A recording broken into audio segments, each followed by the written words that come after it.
Fellas, AC here. Welcome to another review. Today I'm going to talk about a fragrance which has been in my collection for more than 10 years. I'm always thinking about this fragrance when I think about complex and impactful fragrances, but I do not know why I haven't reviewed it yet. Complex and impactful. That's the word I want you to remember. John Varvatos Vintage. John Varvatos Vintage is basically an ode, a sort of a doff of a hat towards vintage perfumery. And this fragrance is a woody chypre, a woody spicy chypre. And if you've followed my channel, you will know how much I like chypre fragrances. And this fragrance, I tell you what, this fragrance deserves a lot of praise for what it is. So let's start. Came out in 2006 and the parfumer is Rodrigo Flores Roux.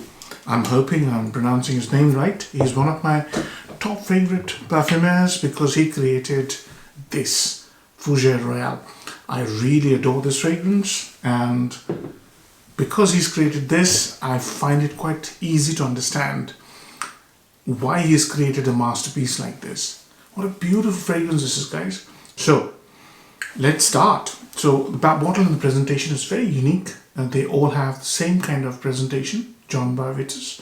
This one has got a suede or a fox leather type sleeve, if you like, and the atomizer, nothing special, but the fragrance is very special.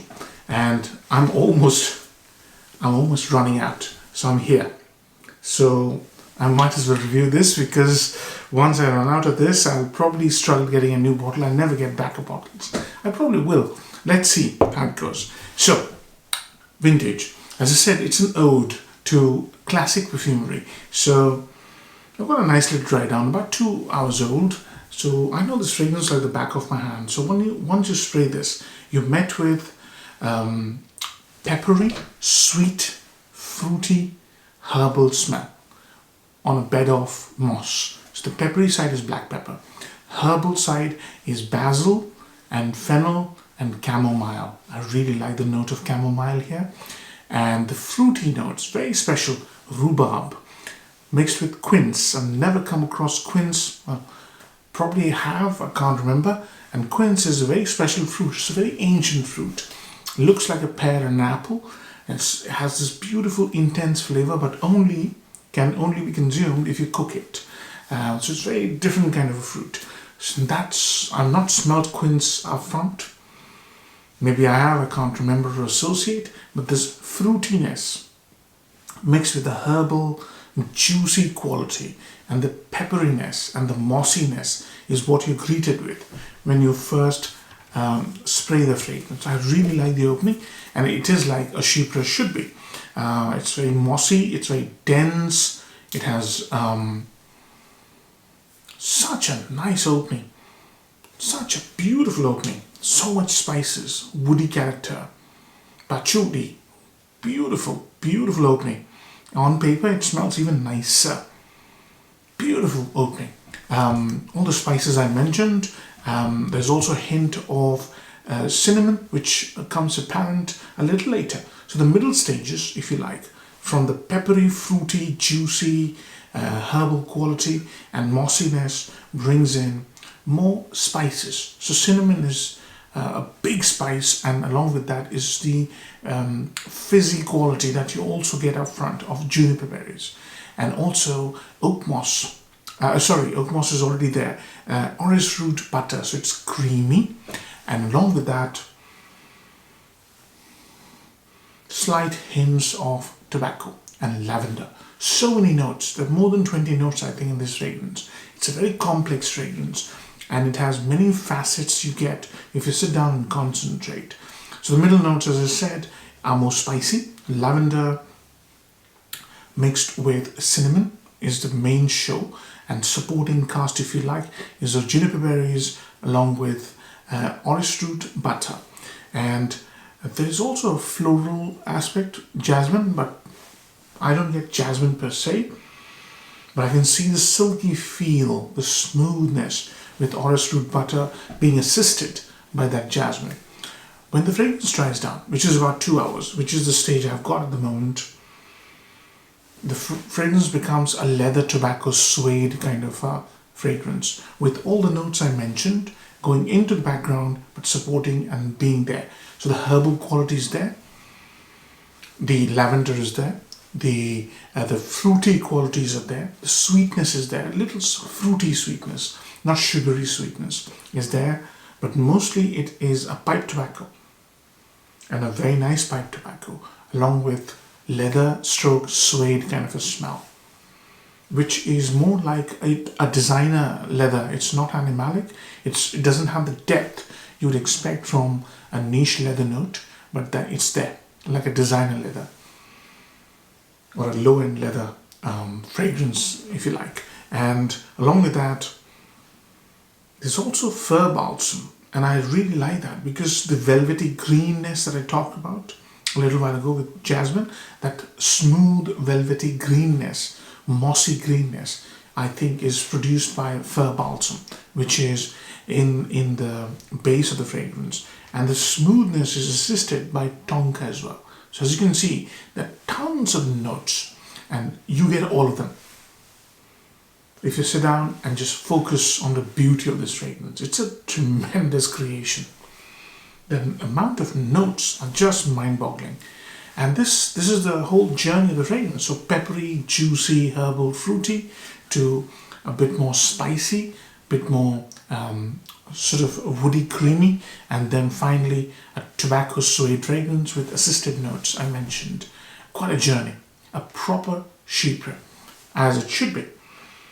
Very, very nice fragrance, guys. This is tremendous. So let's do upsides and downsides. So number one is the character of the fragrance. See, when we say vintage fragrances used very thick oak moss, lots of citruses, very butch lavender. Those things have been subdued, but they are there. The oak moss is there. It's been tamed down, and the lavender is there. But it's not like a clean sheet lavender. It doesn't dominate. So all in all, it is called vintage, and it's paying obeisance to vintage perfumery, but it's been done in a very tamed down way. It's been toned down. It's understated elegance. It's beautiful. And obviously, from the experience you might have had here, I think this came later. Sorry, this came out in 2010, and this came out in 2006.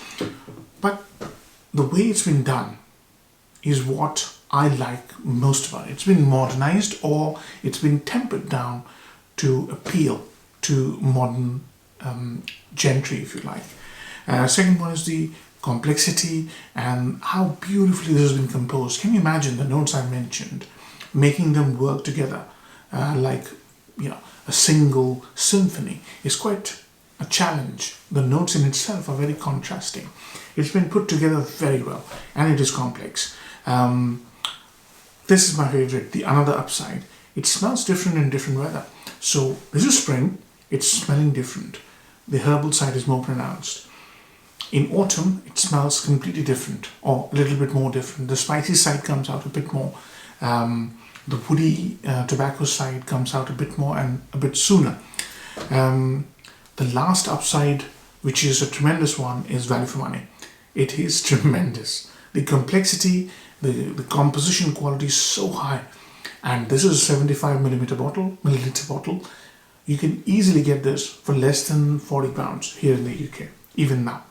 This is a decade old, this bottle. And I got it for very little money then.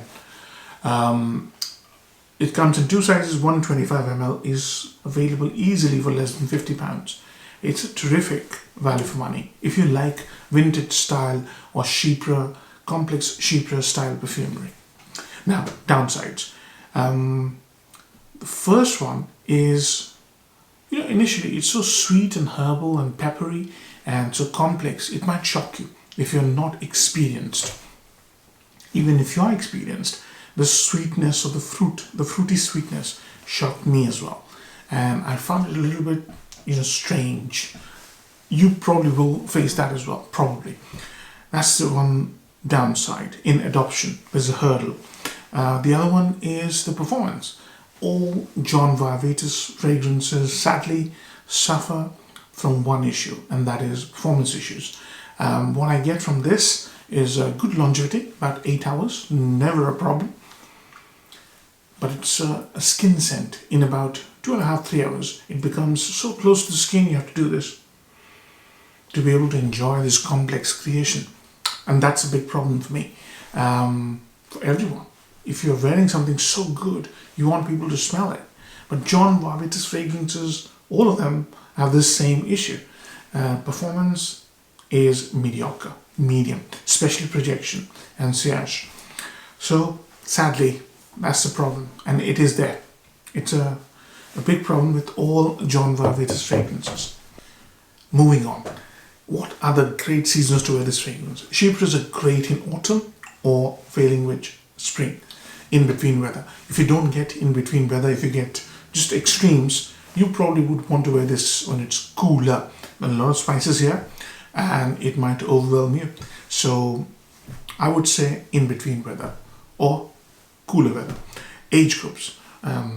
It is quite vintage. It is quite a mature style perfumery. So if you have mature taste, absolutely you will love it. Or 35 plus, I would say. Or people with decent amount of experience in complex perfumery.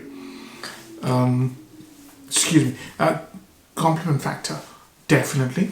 You definitely get a compliment. It's very suave, understated elegance, well put together, smells complex, smells expensive.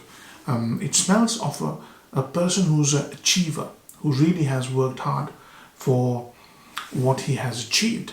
And it gives off this impression of someone who works hard, who really applies himself, who's quite sincere with himself.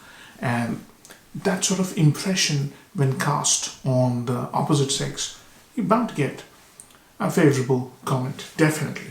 Definitely, if people know you and your taste in perfumery, your wife, definitely she'll compliment you. It really comes across as something which has been put together very well. I've covered all aspects, haven't I? So performance covered, value for money covered, complexity, scent structure, compliment factor, age groups, seasons. How many marks will I give it? I've had this in my collection for a decade, and every time I wear it, it delights me. And every time I wear it, it also disappoints me because of its medium performance. In spite of that, I enjoy this. I really care for this fragrance. So I'm going to give it a 7 out of 10. This is a great fragrance to have in your collection. Doesn't cost a lot of money.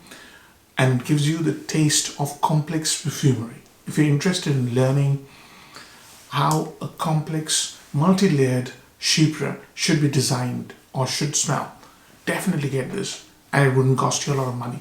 So 7 out of 10. I'm hoping you really enjoyed the review, fellas, and if you did, do give this video a like and do subscribe if you haven't already done so. Take care. Bye bye.